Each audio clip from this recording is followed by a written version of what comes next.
Initiation rituals have prevailed throughout the history of mankind, and in many African communities this rite of passage plays a very important role in an individual's life. The practice offers a transition from boyhood to becoming a man, and it's during this period that boys are often exposed to communities' customs and traditions. But so very often the transition into manhood has become synonymous with death, pain, in some cases even torture here in South Africa. Now, from our Cape Town studios, we are joined by Professor Kopano Ratele, an expert in violent masculinity. Professor Kopano, thank you for joining us again.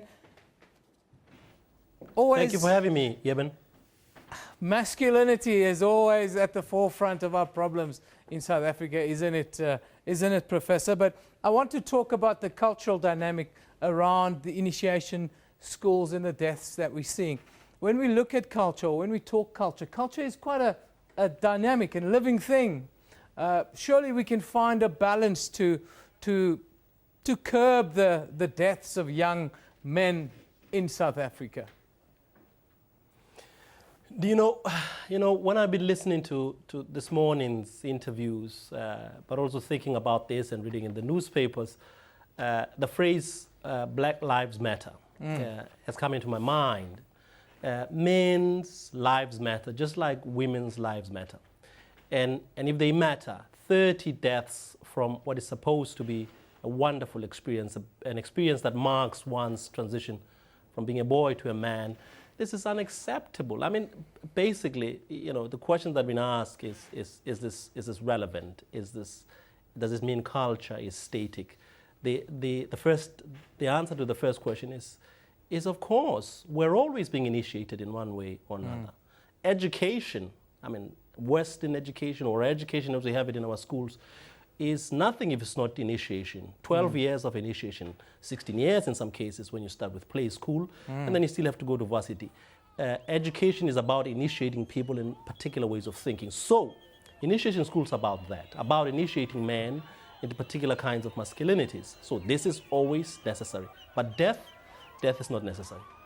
Why in South Africa do we always seem to have a connection between violence and masculinity?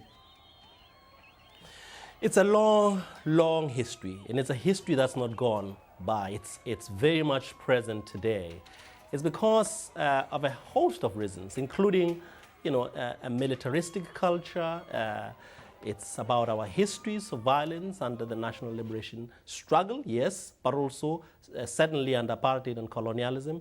It's about fractured communities, about families that don't have role models who model peaceful masculinities.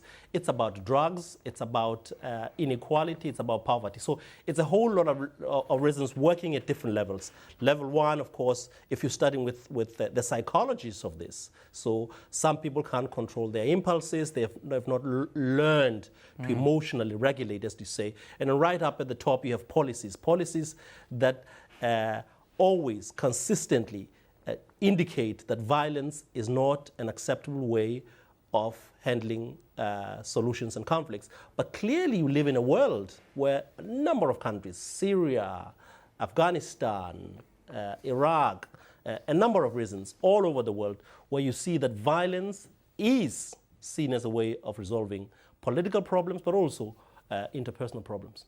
At these initiation schools, we always hear stories of abuse, some of them even torture. If this is the process that takes you into manhood, are we breeding men that accept that they have to go into the world with a violent outlook?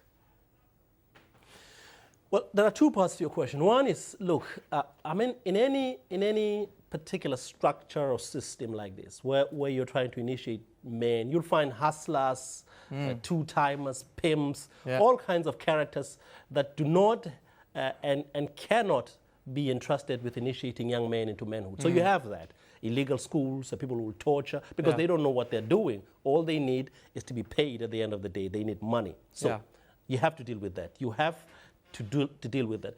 But by the way, before I continue, I have to say this is this particular program this morning is fantastic because you need spaces like this. You need spaces like this where you bring doctors, initiates, people who run schools, and people like me who will comment on that from a perspective of masculinity or violence. So you need to speak and deal with people who are hustling because they want money and they have no good reason to be close to young men. So that's the one particular reason we have to underline this, and then you have to move forward. How then do you begin to make the schools what they initially intended to be, which is to mark a moment in young men's lives into adult masculinities. Professor, I don't want to be controversial for the sake of being it, but I think we've had part of this discussion going forward. If you can hear me, isn't it time for us to structure the process of becoming a man in South Africa a little bit better, and maybe even opening it to other races? I think it's a wonderful way to build trust and understanding. Yes, I agree. I think we spoke about this previously, and we have said this. And earlier on, we were speaking about this particular reason. I mean, there are things that have to remain secret. As I said, I always say that there's a good reason to have secrets. Families have secrets. If you didn't have secrets in the world will not function well. I've said this before. But here is this thing that can be beautiful. And I have had experiences from men, Xhosa men from Bapedi, Basotho men, I'm Sotho myself, who have gone through this practice. Although I have not gone through this practice myself, because I think somehow I don't want to put my life in the hands of people who don't know anything about masculinity, who don't know to reconcile the old ideals of bringing boys into manhood with the present ideals that are contained in our constitution. And part of what you're asking is, can this be used as a moment where you could bring different groups, different cultures to learn from these cultures where this practice is experienced and is engaged? Yes, I think so. I think not only people who are non-Xhosa, but also people who are non-black can be brought into the embrace of this culture. Because if you get a good teacher, if you get a man who has thought about this, and I've been reading about some men who are also working with doctors, who have been doing this for scores of years. So an 89-year-old man who has never lost a life. You need that man. You need to know what they do. And if I could have a chance to learn, even at this age, from a man like that, I'll be a better man for it. So you need men like this. But I should say this again. But a question is, can you bring these the practices, the learnings that you have in initiation schools into a conversation with the constitutional ideals, such as, I mean, fundamentally you have this thing about equality. Equality is an important ideal in our country, and you need to bring equality into conversations with what is taught in this schools. Thank you, Prof. We've run out of time. It looks like you've run out of your hearing aid there as well. But always fantastic to talk to you about this. I think we need to change the way we think about what makes us South African within the wider context and so forth. Thank you as always for joining us. That's Professor Kopano Ratele. We're talking about, of course, we were talking about the rite of passage, masculinity, violence.